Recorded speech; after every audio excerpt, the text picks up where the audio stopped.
നമസ്കാരം. പത്തനംതിട്ട ഏഴംകുളം ദേവീക്ഷേത്രത്തിലെ തൂക്കുവഴിപാടിനിടെ തൂക്കിൽ നിന്ന് 8 മാസം പ്രായമായ കുഞ്ഞ് താഴെ വീണു.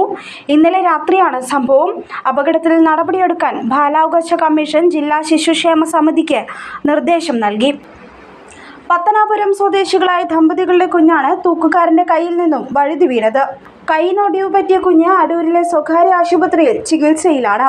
CT സ്കാൻ ഫലം തൃപ്തികരമാണെന്നാണ് ആശുപത്രി അധികൃതർ അറിയിക്കുന്നത്. സന്താന സൗഭാഗ്യത്തിന് വേണ്ടിയാണ് തൂക്കം വഴിപാട് നടത്തുന്നത്. കുംഭഭരണി കെട്ടുകാഴ്ചയുടെ പിറ്റേന്ന് രാവിലെ 6 മുതലാണ് വഴിപാട്. പത്തനംതിട്ട ഏഴംകുളത്ത് ഇക്കുറി തൂക്കം വഴിപാട് നേർന്നത് 624 കുടുംബങ്ങളാണ്.